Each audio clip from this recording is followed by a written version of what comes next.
Homegrown singer-songwriter Ming Bridges does look like a pastry chef in the making, churning out these yummy little cakes as a Valentine's treat. And these are as sweet as love itself. In fact, the 19-year-old had baked cookies for one of her previous dates. I had a first date and me, him and my sister went to pick strawberries because I was really awkward, so I had to bring my sister along. And then afterwards we were like, oh, let's bake cookies. I know, it was so embarrassing. And we were like, oh, let's bake cookies. So we thought it'd be like a really good bonding experience. So we had fun, we were making the cookies, and then we left them in to bake. And then we went to watch TV with my family. And then we forgot about them. Oh, and they burnt. It was so embarrassing. We were like, oh, that's really awkward. So then he had to go. So we were like, okay, this was fun. Bye. Okay. So don't burn your cookies. Or it will burn your relationship too, right? Yeah, especially a first date. How long have you been single and not dating at all? As long as I've been really busy with work, I think. I'm quite a focused person. I don't really like things like getting in the way, even though sometimes things can't be helped. I know all my friends always tell me how busy I am, and some guys are like, I'm definitely going to make sure I don't have a girlfriend who's as busy as you, and I'm like, thanks, thanks.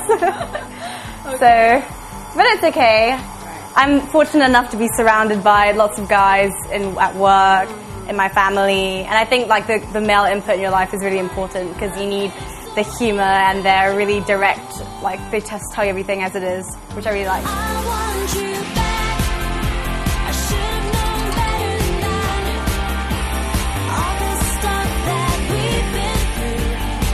Okay, at this point I'm going to get another spoon, and basically what I'm going to do is scoop the mixture back in to make sure that everything's getting mixed, because we don't want anything on the sides especially to be getting left out, like all the extra sugar and flour. Can I actually just serve the mixture on its own, right? I mean, it will taste good. It does taste good, but don't use the batter. I'm a big victim of that. I always eat the batter, and one day I was at my friend's house and she was like, what are you doing? And I was like, eating the batter. And apparently you can get disease because it's raw eggs, so you really you can, I guess, but just a little bit. Don't have too much. So this is the mix, so it's really yummy.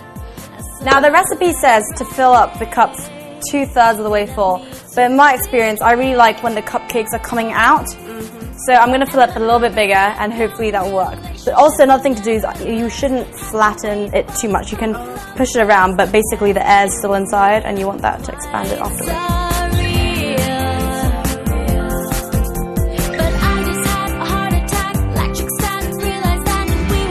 It's good to leave them in for about 18 to 20 minutes.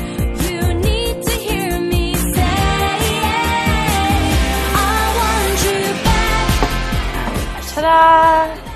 So we'll leave them to cool off, because the last thing we want is to put on stuff when it's still hot, because in my experience it just melts.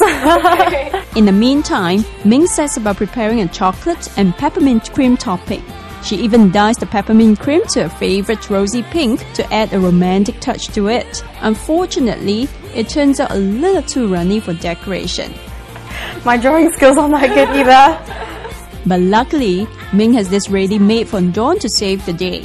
Okay, we can still save the cupcakes by adding a little garnishing on the top. So what I'm going to do is flatten out this fondant, and I picked red because it's Valentine's Day. And I have a little heart-shaped cutter, and I'm going to push it in. And ta-da! Yeah, perfect. So hopefully this comes off occasionally. Okay. Yay! Yay!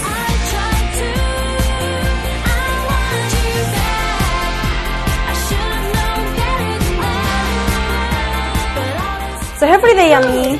Applause. Yay. Well done. Next, we'll have Ming to give her freshly baked cupcakes away. How would you rate it out of 10?